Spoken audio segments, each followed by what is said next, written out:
Quantas vezes já ouvimos uma história sobre uma casa mal-assombrada que nos põe uma pulga atrás da orelha? E enquanto alguns pensam que ela pode ser real, outros, mais céticos, dizem que não. Eu sou a Jéssica Zanetti e esse é o Espíritos do Além, um podcast que trata de assuntos insólitos, misteriosos e sobrenaturais, sempre nessa ordem. Venha comigo porque hoje contarei a história da casa mal-assombrada, a residência dos Smurl. Mas antes de começarmos, e como hoje é Natal, eu tenho um presente para vocês. Eu tentei encontrar algum episódio de assombração que se passasse durante o Natal, mas esse daqui foi um dos únicos que encontrei em que um dos relatos de assombração se passou perto da semana do Natal. Mas esse não é o meu presente. O meu presente é que hoje serão publicados 2 episódios no mesmo dia! Eba! Os 2 episódios vão ser justamente a parte 1 e 2 desse caso. Como a família Smurl foi assombrada durante muitos anos, eu dividi esse episódio em 2 e eles estarão repletos de detalhes para vocês. A melhor maneira de descrever os eventos que aconteceram na casa dos Smurl é pensando em Amityville. Apesar de existirem muitos filmes e livros sobre Amityville, o caso da residência dos Smurl é menos conhecido e por isso eu quis trazer ele aqui. E por que então a gente pode comparar ele a Amityville, né? Pessoal, é bem simples. A casa dos Smurl é mais um caso famoso de infestação demoníaca que foi investigado por Ed e Lorraine Warren. Esse relato se passa na década de 80, o que é importante para contextualização durante o episódio, mas eu acho que isso vocês já podiam chutar, né? Porque tudo que eu trago aqui é dos anos 70 e 80. Me desculpa, gente, eu não consigo me controlar. Me perdoem, por favor. Mas enfim.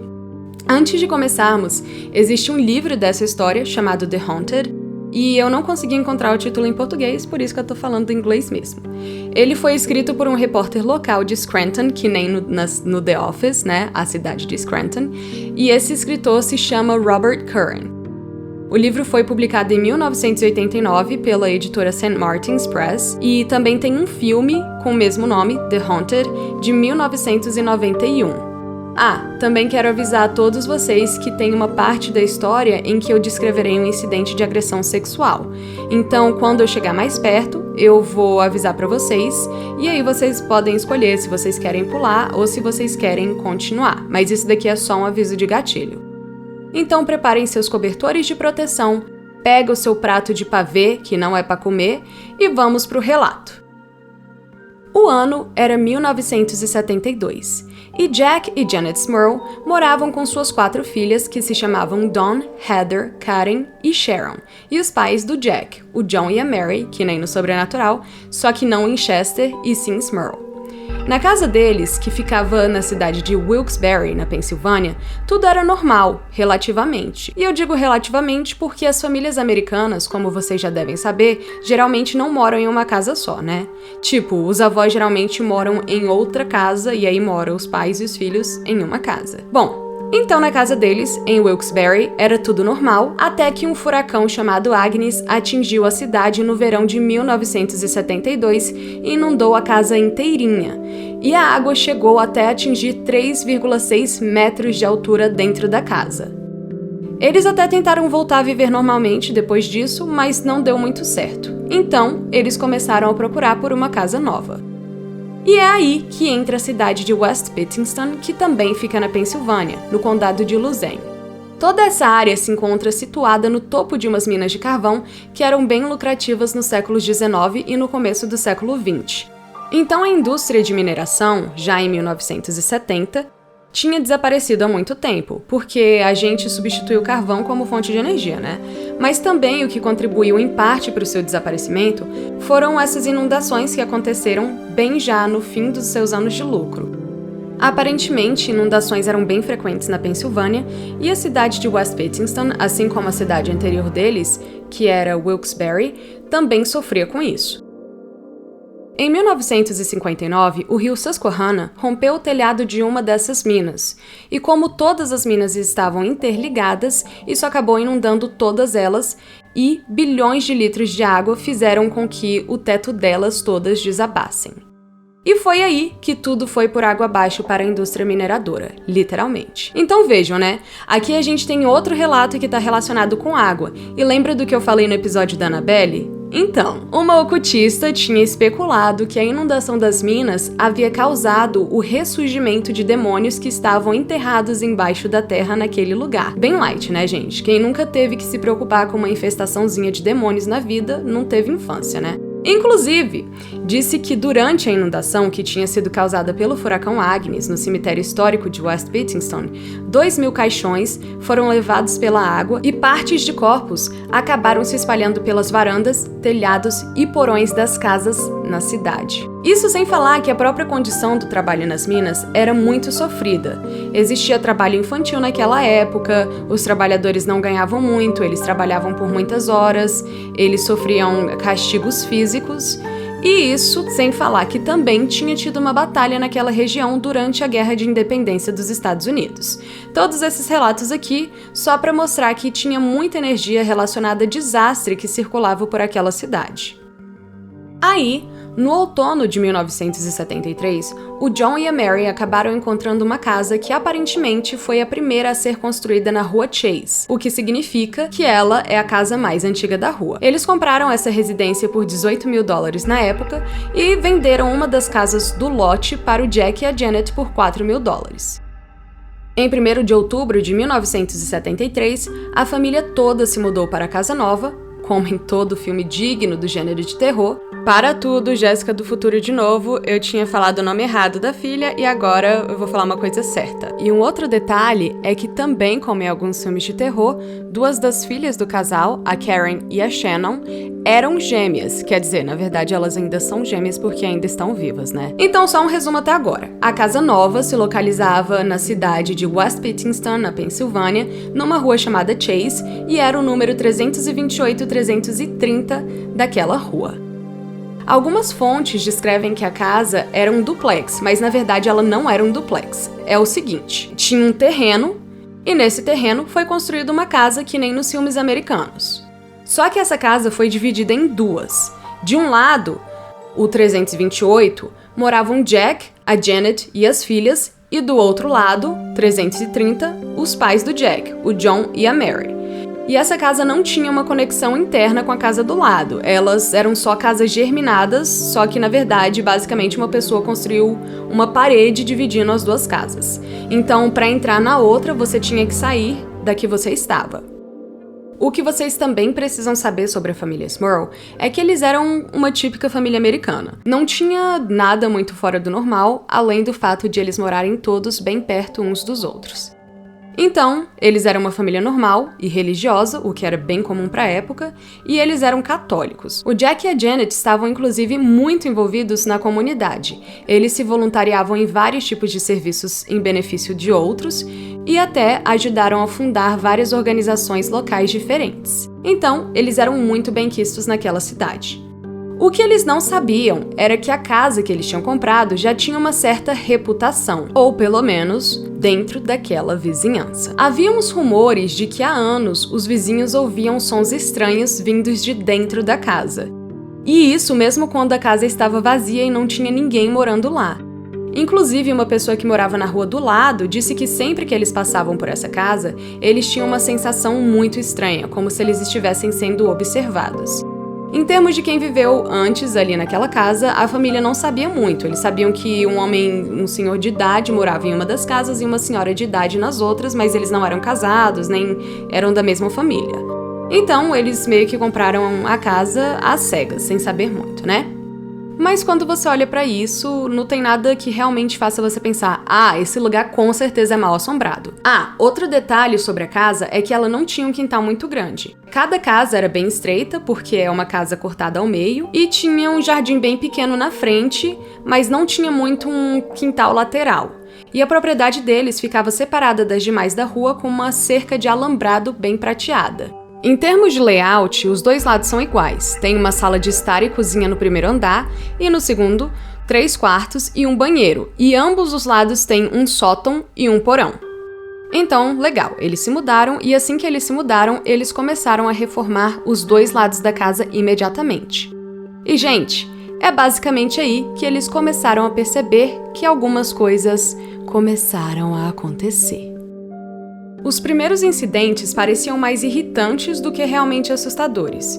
Por exemplo, em janeiro de 1974, a Mary, que era a avó, comprou um tapete novo, e quando o pessoal da empresa veio fazer a entrega, ela encontrou uma mancha enorme de graxa bem no meio do tapete. Então, ela decidiu esfregar e conseguiu tirar a mancha toda. Só que aí, 2 dias depois de ela ter limpado o tapete, ela viu que a mancha estava de volta. Então ela simplesmente começou um ciclo. Ela e o John, que era o avô, continuaram limpando o tapete e tirando a mancha. Passava alguns dias e a mancha voltava.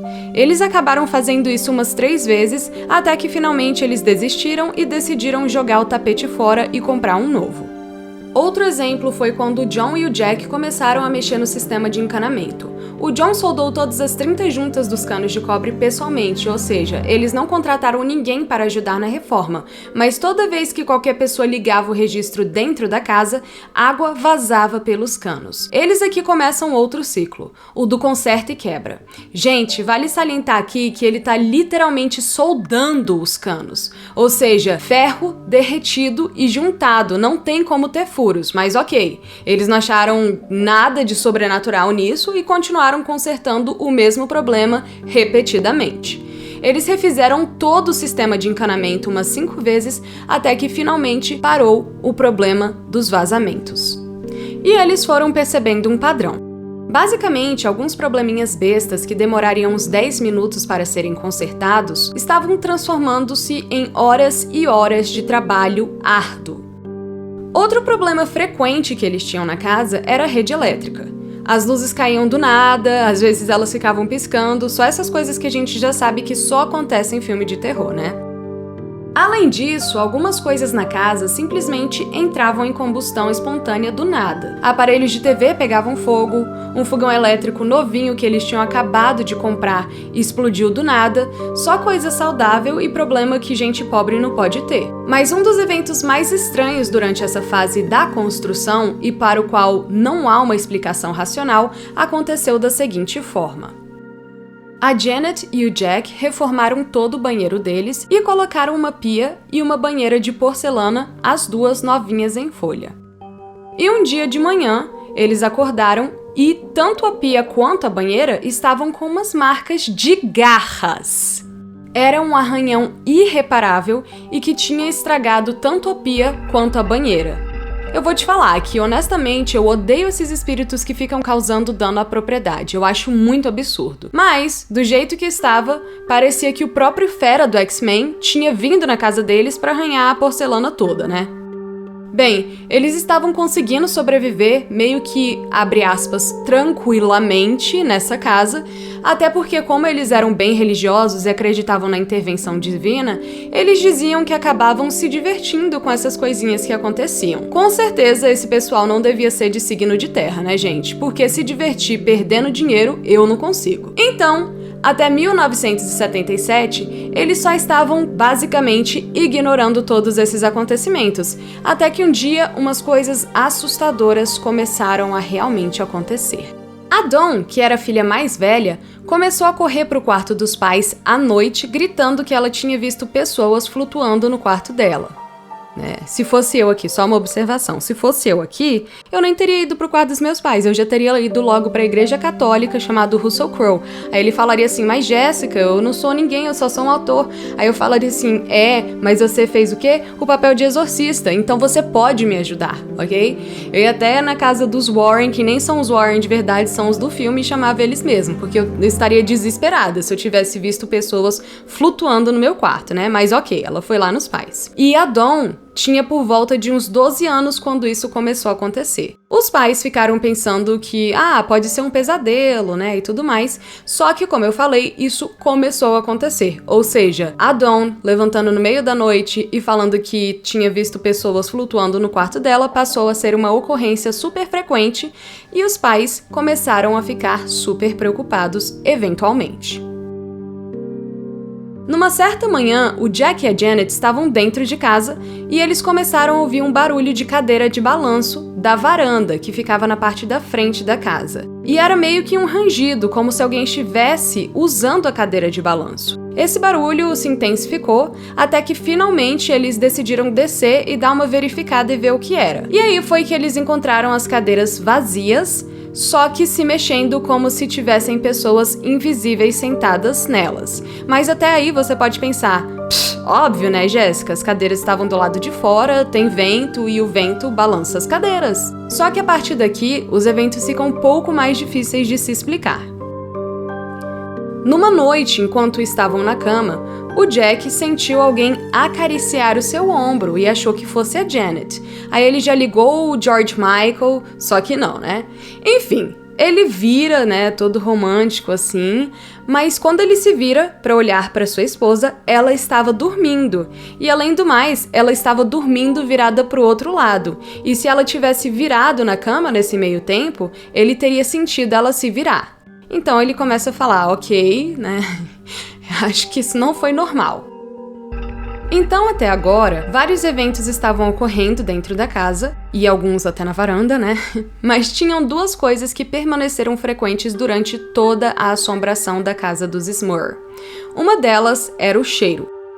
Eles descreveram isso de várias formas diferentes ao longo da história, porque, da forma que eu interpreto, eu acho que o cheiro foi mudando. Não é que uma pessoa dava um relato e outra pessoa dava outra. A mesma pessoa dava relatos de cheiros diferentes que eles sentiam na casa. Então, a princípio, eles descreveram como sendo um cheiro meio amargo, né? Meio difícil de explicar. Mas depois o cheiro começou a ficar mais forte, como se algo tivesse estragado. Eu, Jéssica, interpreto da seguinte forma, né? A coisa, quando ela vai estragar, ela não estraga do nada. Ela fica azeda, né? Então imagina, sei lá, um leite ou um produto aí derivado do leite, né? Vai ficar uma coisa azeda. E depois é que fica com cheiro horrível de estragado. Esse cheiro, ele não ficava só dentro da casa deles. O cheiro seguia eles para todos os lugares que eles iam. E o pior é que outras pessoas nesses lugares onde eles iam, tipo, por exemplo, o trabalho, a escola ou o supermercado, também conseguiam sentir o cheiro neles. É interessante notar, né, que, sei lá, no filme do Conjuring, do Invocação do Mal, esse cheiro é considerado uma forma de possessão. Não apenas nesse filme, mas em outros filmes também. E também algumas investigações paranormais, eles sempre falam que quando há a presença de um cheiro forte, é indício de uma presença demoníaca dentro de um ambiente. Então, basicamente, se você começar a sentir um cheiro que persista e tenha cheiro de alguma coisa estragada e não tenha nada estragado na sua casa, e esse cheiro começar a te seguir por lugares e outras pessoas também conseguirem sentir esse cheiro, o que eu diria é, vai basicamente numa igreja católica e, assim, reza pelos seus pecados, porque a sua alma está sendo tomada, ok? Pelo inimigo. Mas vamos lá. A outra coisa que foi realmente persistente ao longo dos anos era essa batida bem forte que eles ouviam na parede, só que como se estivesse alguém batendo pelo lado de dentro da casa. E essa batida era super persistente e mudava de cômodo conforme eles iam saindo de um cômodo para o outro. Eles iam pro lado de fora da casa para verificar se realmente não tinha nenhuma pessoa batendo na parede, mas, obviamente, quando eles chegavam lá, não tinham ninguém.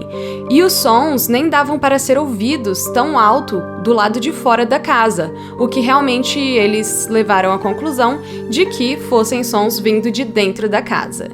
Gente, eu vou abrir aqui um parênteses. Eu moro em um apartamento e dá para ouvir tudo que os vizinhos fazem na casa deles. E a pior coisa do mundo são as batidas, que são infernais. Meu vizinho de baixo não é nem o de cima, ok? É um louco e ele fica tocando bateria no sofá dele. Tipo, uma baqueta batendo no sofá. Uma não, duas, ok? Então eu sei como que esses sons repetitivos de batida podem ser estressantes e insuportáveis. Então, imagina ficar anos lidando com uma situação dessas, né? Porque pelo menos assim, se tiver me incomodando muito, eu posso, em último caso, né, ir na casa deles e falar, pelo amor de Deus, pare, em nome do Senhor. E se eles tiverem dó de mim, eles podem parar. Mas imagine esse caso em que você não sabe a origem do som e o som está vindo de dentro e você muda de cômodo e o som vem com você. Eu nem consigo imaginar, né? A própria Mary, que é a avó, disse que isso pode não parecer tão ameaçador, ou seja, as batidas, né? Mas que quando você está sentado na sua sala e de repente algo começa a bater dentro da sua parede, todo o seu sistema responde, né? Então, nesse ponto, a família, que já nem dormia direito e ainda estava super estressada com essas batidas recorrentes, começou a sentir fisicamente os efeitos dessa assombração. Eles todos estavam adoecendo constantemente e estavam com enxaquecas constantes e tudo mais. Então, assim, né? Imagina ter que viver nessa situação. Também vale enfatizar que tudo que estava acontecendo de um lado da casa também estava acontecendo do outro. Então não era só uma pessoa que estava passando por todas essas ocorrências, né, e ouvindo esses barulhos e sentindo esse cheiro. Era todo mundo que estava convivendo ali dentro, o que validava que algo não estava certo. Gente, e apesar de todos esses acontecimentos, os Smurl não foram direto à conclusão de atividade paranormal. Na verdade, eles passaram anos e mais anos procurando uma explicação razoável e racional para o que estava acontecendo com eles. A Janet, por exemplo, ligou para o departamento de Minas várias vezes para ver se o fato de as minas terem desabado naqueles anos do furacão Agnes pudesse ter causado alguma dessas coisas, como talvez o mau cheiro constante que eles sentiam dentro da casa. E o departamento de Minas disse para ela verificar a fundação da casa. Eles falaram que ela deveria procurar por evidências de rachadura ou desmoronamento e que talvez sim, né, se ela encontrasse rachaduras ou desmoronamento, isso pudesse ser algum indício. Ela procurou pela casa inteira, pela fundação da casa inteira, lembrando que tinha um porão, então não seria impossível ver uma rachadura ou um princípio de desmoronamento, mas ela nunca encontrou nada. Assim como também o John procurou e ele também nunca encontrou nada, né? Ela também ligou para a empresa de luz para saber o porquê de as luzes oscilarem, né? Então elas acabavam do nada, elas ficavam desligando e ligando sozinhas e tudo mais. E até um funcionário da empresa chegou a ir até a casa, ele verificou todo o fiamento, verificou tudo e disse que a casa tinha sido religada há alguns anos e que por causa disso eles tinham muitos circuitos, mas que todos eles eram novinhos em folha, então não tinha nenhuma razão para que as luzes estivessem nem oscilando e nem apagando e acendendo sozinhas. Então eles, mas principalmente a Janet, o John e a Mary, que ficavam mais em casa, isso porque eles não trabalhavam, né? A Janet era mãe, era dona de casa, o John e a Mary eram aposentados, então eles ficavam em casa, né? E eles estavam fazendo muito trabalho braçal para procurar alguma explicação lógica para esses vários problemas que estavam acontecendo e que não era só uma pessoa ou só em um lado da casa que estava sendo notado, né? Mas eles procuravam e nada. Eles chegaram até a chamar vários profissionais diferentes para consertar alguns problemas mais físicos, só que eles não obtiveram sucesso nenhum descobrindo a causa desses problemas. E para quem acha que esses eventos ainda podem ter alguma explicação lógica, em um dia, em fevereiro de 1985, enquanto John estava no trabalho e todas as filhas estavam na escola, a Janet, que estava sozinha em casa, decidiu passar roupa na cozinha. Ela estava lá na cozinha passando roupa, quando de repente ela sentiu o cômodo todo esfriar. Ela olhou para cima por causa do frio, né, para olhar para o termostato, e aí ela viu uma fumaça escura, só que com uma forma humana. Ela percebeu que essa fumaça tinha um rosto, só que esse rosto não tinha nada, não tinha olhos, nem nariz, nem traços que pudessem ser observados. Ela pensou que talvez ela estivesse ficando doida ou que ela estava tendo algum tipo de alucinação, só que aí a coisa que ela estava vendo começou a se mover em sua direção. E quanto mais próximo dela a coisa chegava, mais claramente ela conseguia ver que aquilo na verdade era real. Ela disse que essa figura parecia ter 1,75 m e era bem robusta. Ela também chegou a falar que aquilo era uma fumaça translúcida e que ela até conseguia ver através dessa fumaça. Ela ficou em choque sem conseguir se mexer, mas aí a fumaça finalmente começou a se mover para o lado oposto dela e saiu para a sala de estar. A Janet ficou na cozinha por mais um minuto porque ela estava petrificada e literalmente não conseguia se mover, Então, depois desse minuto, ela finalmente meio que descongelou e seguiu até a sala de estar para ver onde estava aquela coisa. Claro que quando ela chegou lá, a sala estava vazia. Ela ficou meio que desesperada e saiu correndo de casa. Ela tomou coragem, entrou na casa da sogra, porque ela pensou, se eu contar isso pra minha sogra, ela vai achar que eu sou uma louca. Mas aí ela falou, não, é importante que eu conte isso. Assim que ela chegou dentro da casa para contar para Mary o que estava acontecendo, ela encontrou ali a Mary sentada na cadeira de balanço dela na sala e agindo de uma forma um pouco estranha. Antes que a Janet pudesse abrir a boca para falar qualquer coisa para Mary, a própria Mary virou para ela e falou: "Você quer brincar?" Não, brincadeira. Na verdade, a Mary falou bem assim: "Talvez você não acredite em mim. Nem eu mesma sei se eu acredito. Eu acho que eu tô ficando velha, mas eu acabei de ver uma coisa preta bem ali, e eu nem sei como que eu chamo essa coisa preta. Ela simplesmente atravessou a parede e passou bem na minha frente." Basicamente, aquela fumaça que a Janet tinha visto foi para a sala de estar da casa dela e foi andando até as escadas e atravessou a parede para a escada e eventualmente a sala de estar da casa do John e da Mary. Desde aquele dia, os acontecimentos passaram a ocorrer rotineiramente e todos os dias. E isso desde eventos pequenos a atividades super intensas e assustadoras. Mas eu vou falar mais sobre esses eventos e sobre como os Smurls lidaram com eles na segunda parte desse episódio, que, lembrando a todos, vai sair hoje mesmo, só que mais tarde, perto das 8 horas da noite. Então, vai lá ajudar a sua família a terminar os preparativos para a ceia de Natal e daqui a pouco a gente volta aqui para ver como termina esse relato. E eu quero saber de vocês.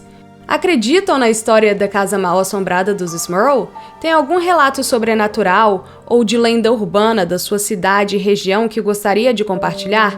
Então envie um e-mail para espiritosdoalém.podcast@gmail.com, tudo junto e sem acento nenhum, e poderá ter sua história ou lenda contada aqui. Muito obrigada por me acompanharem neste episódio e até daqui a pouco. E lembrem-se, tomem cuidado ao se mudarem para uma casa nova.